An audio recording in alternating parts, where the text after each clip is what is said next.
I want to start today's deep dive by talking about a bottleneck. Yeah.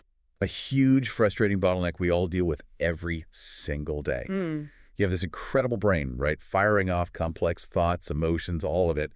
And then you have a computer, probably the most powerful tool we've ever invented. right.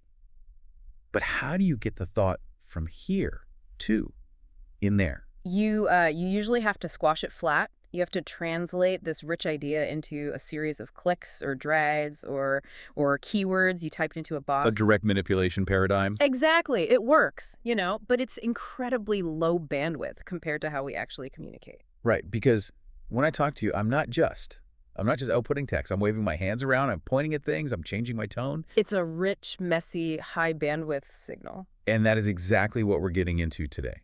We are looking at multimodal systems. This is really the science of breaking that bottleneck. It's about making computers stop forcing us to act like them, all typing and clicking and teaching them to understand us like we understand each other. And we aren't just talking about, a fancy touchscreen on your fridge. Mm. We're going back to the foundational stuff, Mm. from the early 80s all the way to modern instrumented rooms, to see how you build a system that can see, hear, and interpret what you mean all at once. And maybe even more importantly, how that system talks back. Oh, yeah. Because a computer that just prints text on a screen after all that is, Yeah.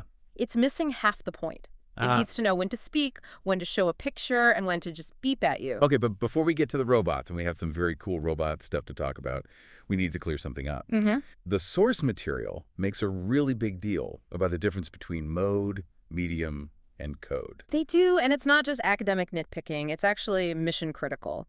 A lot of modern design fails right here because engineers mix up mode and medium. Yeah. They think, oh, I put a screen on it, so I've solved for the visual mode. But the screen is just the carrier, right? The medium. That's the distinction. The medium is the physical thing, the screen, the paper, a loudspeaker. But the mode, that's about the human sense. Is it visual, auditory, haptic? So the medium is the hardware, but the mode is how it hits my brain. Precisely. And then you have the code, which is just how the information is structured. Is it English text? Is it a picture, a bar chart? The whole challenge isn't just bolting a camera onto a laptop. It's weaving all of this together so it actually makes sense. Which brings us to 1980. Yeah. This feels like the moon landing moment for this whole field. Oh, yeah. A researcher at MIT, Richard Bolt, creates something called the Put That There system. This is legendary. You have to picture it. It's 1980. No iPhones, nothing. Just a person in a chair with this magnetic tracker on their wrist looking at a huge wall projection. Okay. And the user just points at a blue square and says, put that there, while pointing to an empty spot. And it moves. And the square moves. Put that there. It's so deceptively simple. It sounds like something you'd say, moving furniture, not inventing the future. But for a computer, that sentence is a nightmare, isn't it? It's a complete disaster. I mean, if you type put that there into a command line, it just throws an error. That means nothing. There has no coordinates. So the words are meaningless without the gesture. And the gesture just waving at a wall is meaningless without the words. So this is the core problem we're unpacking today. Fusion.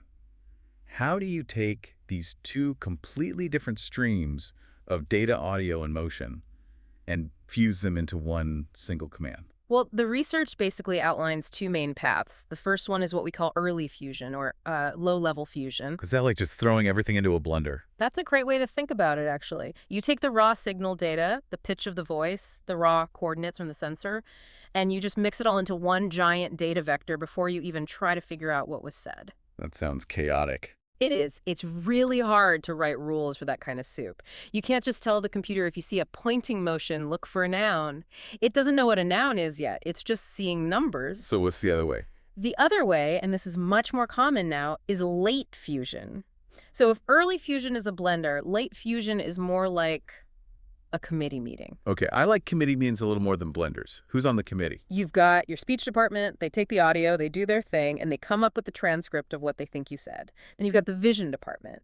They analyze the gesture and write a report on where your hand moved. And then they meet up and compare notes. Exactly. They put their reports on the table and vote on what you actually meant. And this approach lets you use what we call declarative rules. Meaning you could write rules like, if the speech department heard the word that, go ask the vision department if they saw a pointing gesture around the same time. Precisely. It's semantic. This leads to my absolute favorite concept from the reading. Mutual disambiguation. The superpower of multimodality. It's this idea that the speech department can be wrong, the vision department can be wrong, but together, somehow they're right. The classic example is the map application. Imagine you want to find an Italian restaurant. So you draw a circle on a map display with a pen and you say, show me Italian restaurants in this area. Okay, but my handwriting is awful. I'm guessing my circle looks more like a potato. Or, more likely for a computer, it looks like the letter O. So the pen input system is confused. It has what's called a lattice of possibilities. Okay, let's pause on lattice. I saw that term a lot. It's not a garden fence? No, no. Think of a lattice like a probability tree. The computer isn't making just one guess. It's holding maybe 20 parallel universes in its head at once. In universe A, you wrote an O. In universe B, you drew a circle to define a region. It gives each one a score, but it keeps them all alive for the moment. Okay, so the pen is confused. What about my voice? The voice system has its own lattice. Maybe you mumbled. It's not sure if you said aria or aria like an opera solo. So you have a committee meeting where the pen guy says, I think he wrote the letter O.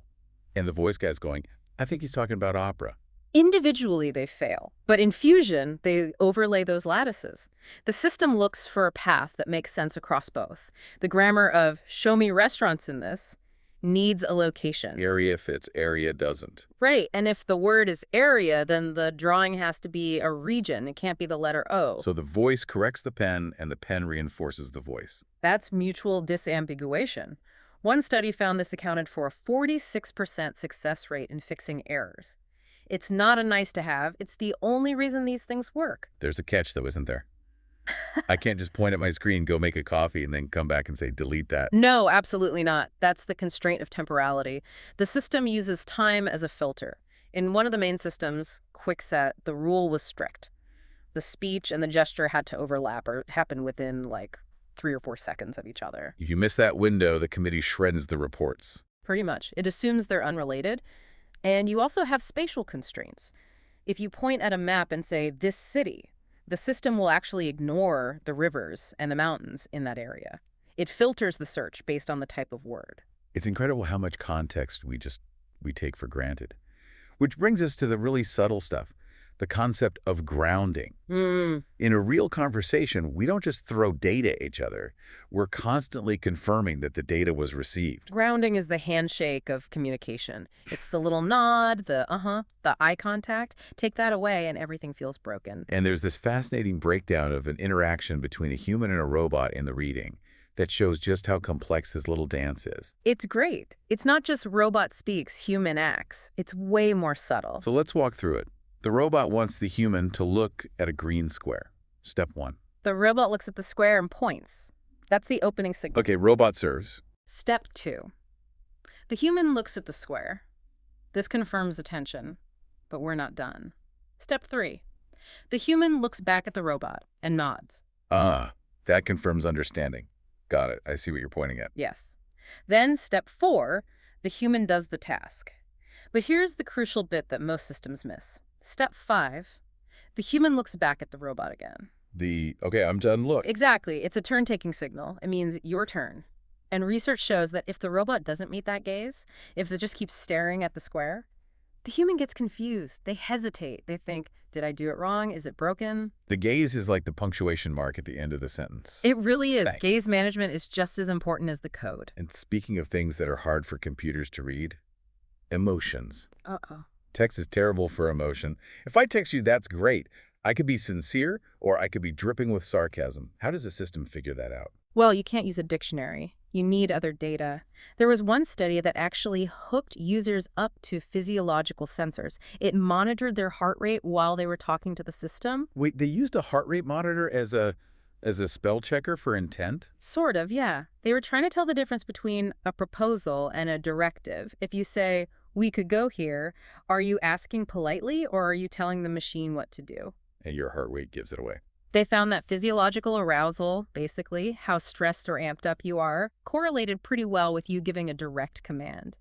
Another approach just used acoustics. The sound of the voice itself. Right. They analyzed the waveform. So if the words were positive, like, I'm fine, but the voice sounded strained or angry, the system learned to trust the sound over the text. Which is exactly what we do. If someone says, I'm fine, through gritted teeth, You know they are not fine. And that's the goal, right? To give the computer that same BS detector. Okay, so we spent a lot of time on input, how the machine understands us. But the loop isn't closed until the machine responds. This is fission. Right. Fission is the opposite of fusion. The system has a piece of information, let's say, a warning that you're low on gas, and it has to decide how to split that meaning up. Does it flash a light? Does it talk to you? Does it show you a map of gas stations? How does it choose? Is there a director in that committee room? There's a planner, and it uses what they call schemata, which are sort of like conversational patterns, to figure out the best way to deliver a message based on the situation. And the car study is the perfect example of this. It is. They tested drivers under different conditions. So if the inside of the car was really noisy, the system learned to prioritize visual warnings on the dashboard. Makes sense. If the visibility outside was low foggy, nighttime, it prioritized audio warnings, beeps, or speech. But what about when the driver is just totally overwhelmed? High cognitive load, traffic, kids screaming in the back. That's the most interesting finding. When cognitive load is high, the best strategy isn't to pick one, it's redundancy. Use both. Use both, audio and visual. The idea is when your brain is maxed out, you might miss the beep and you might miss the flashing light, but you probably won't miss both at the same time. You bombard the senses to cut through the noise. Exactly. But the planner has to know the state of the user to make that call. Now, a flashing light is one thing. But what if the computer is a virtual avatar on a screen? This brings up the sync problem. Oh, the sync problem is where so many good graphics go to die. If you have a virtual character, an embodied agent, and it says the exit is over there and it points, that timing has to be perfect. If the point comes 2 seconds after the word there, it just looks like a bad movie dub. It feels completely disconnected. To fix this, they use something called BML, behavior markup language. So it's like HTML for gestures. That's a great way to put it. You have the text of the speech, and the animators literally insert tags into it. A tag might say point target, door start, 0.5 seconds, and 1.5 seconds. You're hard coding the physical action to the sounds of the speech. So you're choreographing a little dance script for the avatar. You are. It's the only way to make sure the smile lands on the punchline. Without it, the whole illusion falls apart. We're in the final stretch now, but we have to talk about the elephant in the room. Data. All of this creates huge archives of video and audio, but finding anything is really hard. The semantic gap? That's the disconnect, right, between what the computer sees, which is just pixels, colors, and shapes, and what we see, which is concepts.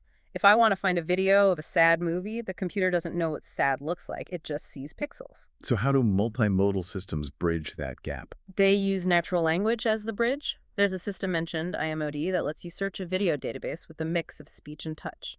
So you can say, show me comedy movies by Woody Allen. Which sounds kind of standard now, but what's happening underneath? It's doing cross-modal retrieval. It's taking the abstract idea, comedy, the entity Woody Allen, and the format movies, and it's using those linguistic tags to filter a massive visual database. Then you can touch the results to refine it further. And the reading also mentioned text can sometimes be better than video. Yeah, the study on summarization. They found that if you give an analyst a one-line text summary of a news clip, they can do their job almost as accurately as if they watched the whole video, but in a tiny fraction of the time. Text is the ultimate compression algorithm. For meaning, it really is. We think we want the rich video, but a lot of the time we just want the key takeaway. Okay, so let's wrap this up. We've gone from the 1980s pointing at walls with a magnetic wristband to systems that monitor our heart rates and cars that know when to shut up. What's the big overarching shift here? The shift is from procedural to declarative. In the old days, and frankly, most of our days still, we have to tell the computer how to do something, step by step. Move the mouse here, click File, click Save. That's procedural. And we're moving towards what?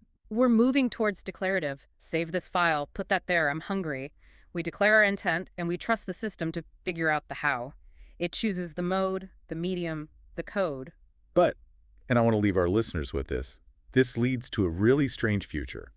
The source material talks about instrumented rooms, spaces where cameras and mics are just always on. It raises a really provocative question about the burden of intent. If I'm in my smart living room and I wave my hand, am I saying hello to a friend who just walked in, or am I telling the lights to dim? We are constantly producing multimodal signals. We're always muttering, gesturing, glancing at things. Exactly. In the past, the computer only listened when we sat down at the keyboard. Now it's potentially listening to everything. So the next big challenge isn't just understanding our commands. It's figuring out when we're not giving a command, The computer has to learn to ignore us. or we have to learn to be very careful where we point.